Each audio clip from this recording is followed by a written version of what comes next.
Hello, it's Judy Bartkowiak, and I run NLP and EFT Kids. I work with children and teens, helping them with whatever they're struggling with. And today I want to share with you the article that's published in the summer edition of the Rapport um, magazine, which is the magazine for NLP professionals.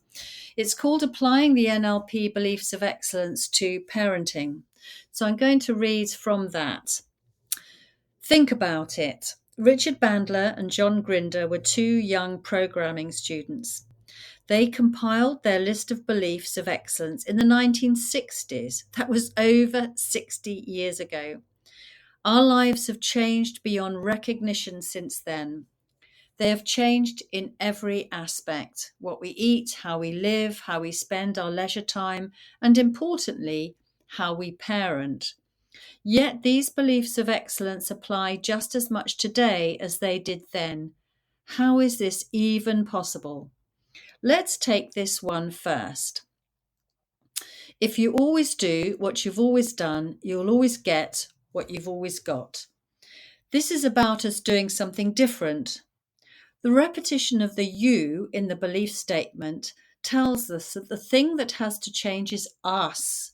It's not about the circumstances changing or other people changing, but about us doing something different, because that is the only part that is in our control. Parents frequently repeat behavior from one child to the next child, and from one day to the next, and one year to the next, perhaps not considering how children change at a fast rate based on new experience, new knowledge, and maturity. It is about empowerment, taking responsibility for the change.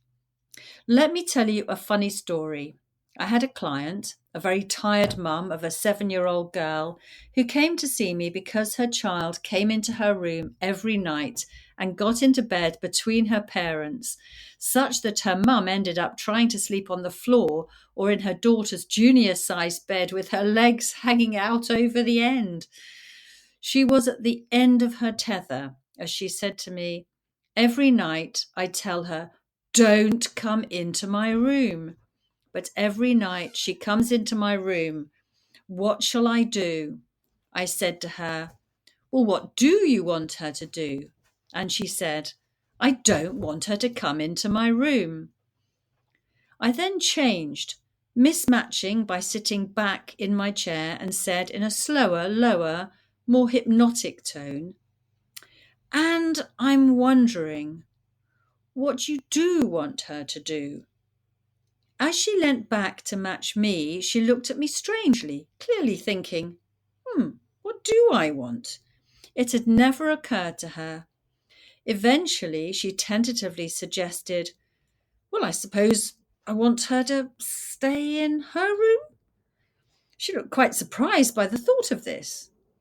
Anyway, you won't be surprised to learn that the following day I got a lovely email saying she'd had a great night's sleep and her daughter had stayed in her room. Let me give you another example. A mother in a parenting workshop complained that her son wouldn't tidy his room. She thought she'd made it very clear and towards, which was what we had just covered in that session. But suddenly she realized that in fact her son was away from. So I invited her to think about how she could phrase this differently. "But I want him to tidy his room," she insisted. She just couldn't switch to away from. We played with, "You don't want an untidy room, do you? You'll never find anything. What will happen when you can't find your PE bag or homework diary? And what will happen when you run out of clean pants because they're all on the floor in a mess?" This was quite a strange way of thinking for her, but it worked. As parents, we tend to repeat the same behavior with child 2 as we did with child 1. But siblings are not the same just because we are parents to them both. They inherit different characteristics from each parent. Also, we are not the same. Circumstances change, relationships change, and we evolve in our maturity as adults. Yet very often we do the same thing with each child and are surprised when the result is not the same, but we keep repeating it. Another one is the person with the most flexibility controls the system. This one is about having lots of options, not just a binary choice. Do it, don't do it, yes, no, right, wrong. By being flexible in our thinking, our beliefs, remember they are not facts, and our language patterns, we can choose to match for rapport and move through positivity to a great result in what we want to achieve as a parent. One of the best examples of this is the word no. In my day, and probably yours too, it was perfectly okay to say no to a child asking for something you were not willing to agree to. Nowadays, parents say yes and then couch it such that they still mean no, but have been flexible about timing, perhaps. An example might be, "Mom, can I have an ice cream?" with the response, "What a great idea. Shall we add them to the shopping list?" We can be flexible about how we word our communication, matching the other person's preference. Are they visual, auditory, kinesthetic? We can match whether we like choices or process. Many parents think children should have choices, such as a red mug or a blue mug, but this is a continuum. Like the other meta programs, and many children simply prefer being told what's happening. A good way to offer choice when you don't intend to give one is to ask, "What book shall we take as we're going up to bed now?" The next one, behind every behavior is a positive intention, is an interesting one. This is a generous way of thinking, considering with curiosity, very typical, I think, of the NLP approach. What could possibly be the positive intention in this situation? With children, it is often about getting attention, being heard. Let's go back to the drama triangle. Your child feels helpless. They want something, but you are busy, so they ask again, and then they start shouting or maybe throwing things. They have moved into persecutor, but that wasn't their intention. A young child can't understand that they aren't the priority. Their reptilian brain only knows about survival, and that means being heard, as being seen and heard are basic survival instincts. A parent can't always meet that need, but what we can try to do is meet the intention behind it as soon as possible, rather than punishing the behavior. Obviously, this will depend a great deal on the child's age. The next one is we already have all the resources we need. What a great thought, and typical of the positivity of NLP. We can access all the resources we need through accessing our own resources and shamelessly modeling anyone else's we think we like. Anything someone else can do, we can steal and use, so long as we get the structure and, most importantly, the underlying belief. Think about the parents in your friendship group or the school mums and dads. Who has a parenting style you would like to add to your toolkit? What I find most interesting is that we are not the same at work as we are as parents. Let me give you an example. A mum client came to see me because she said she was always shouting at her two boys. It goes without saying that this generalization needs to be challenged, which I did.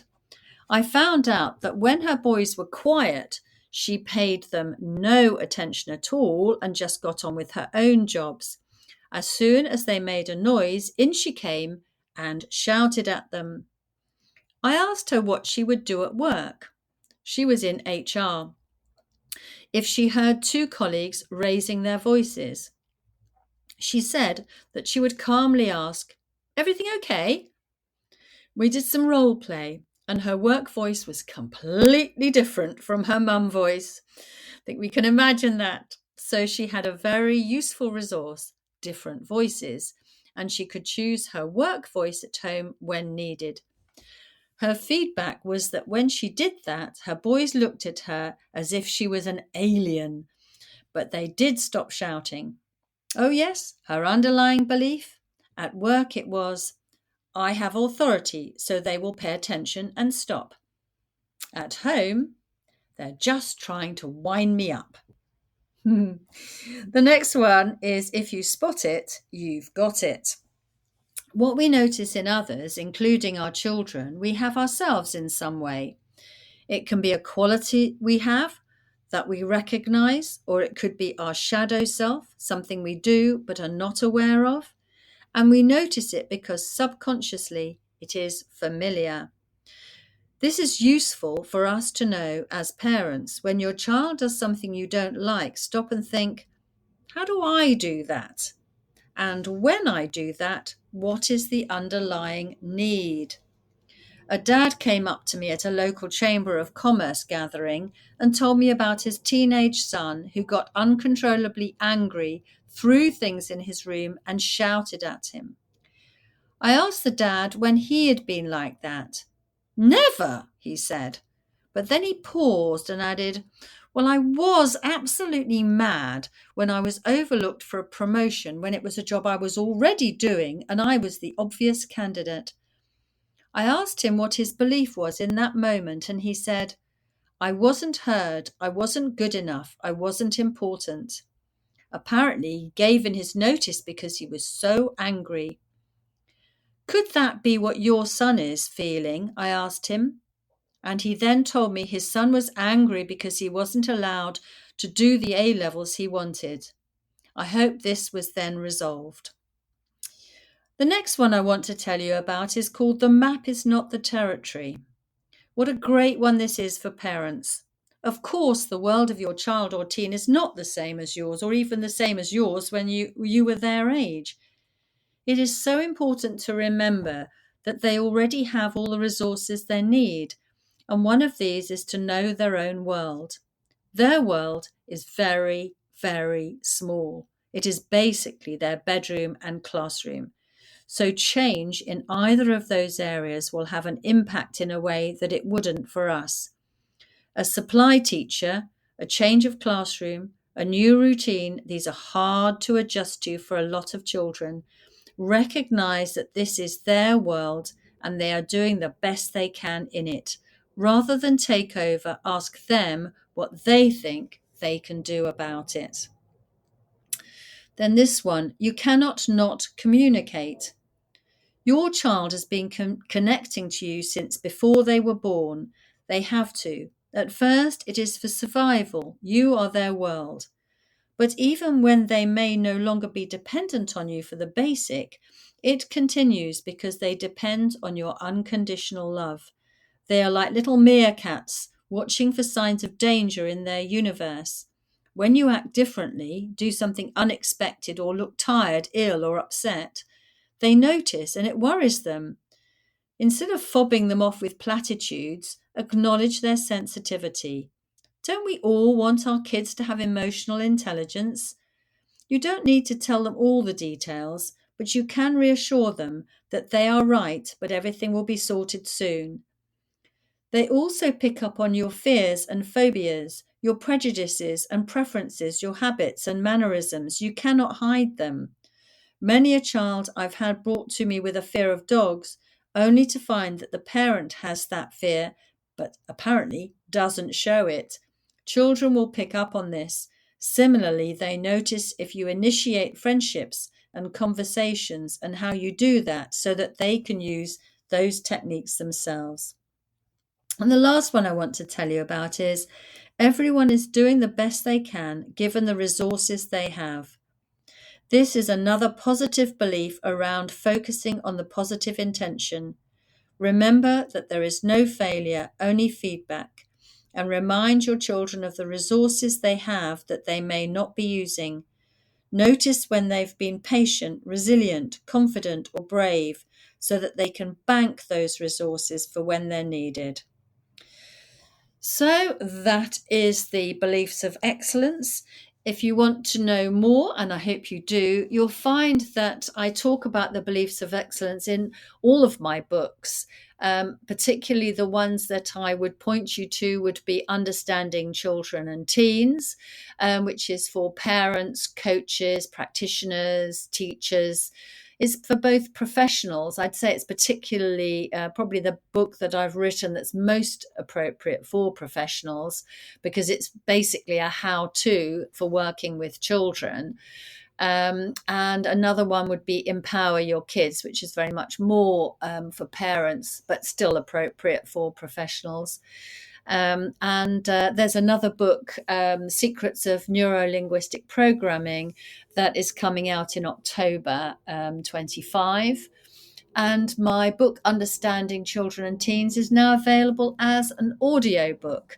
I know lots of you prefer to listen rather than read, because we all have busy lives and it's sometimes easier to listen, isn't it? Anyway, I hope you found that interesting. And as you may well know, you can book a free 30-minute call with me on my website, judybartkowiak.com. And please do sign up for my Substack, which is judybart.substack.com. Okay, thank you.